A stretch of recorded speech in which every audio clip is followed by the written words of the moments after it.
زبور 5ویں کتاب اور اس کا 124 باب جو 8 آیات پر مشتمل ہے۔ اب اسرائیل یوں کہے، اگر خداوند ہماری طرف نہ ہوتا، اگر خداوند اس وقت ہماری طرف نہ ہوتا جب لوگ ہمارے خلاف اٹھے، تو جب ان کا قہر ہم پر بھڑکا تھا وہ ہم کو جیتا ہی نگل جاتے۔ اس وقت پانی ہم کو ڈبو دیتا اور سیلاب ہماری جان پر سے گزر جاتا۔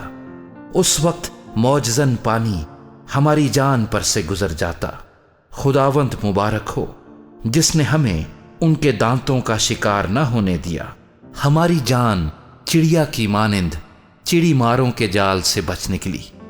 جال تو ٹوٹ گیا اور ہم بچ نکلے۔ ہماری مدد خداوند کے نام سے ہے جس نے آسمان اور زمین کو بنایا۔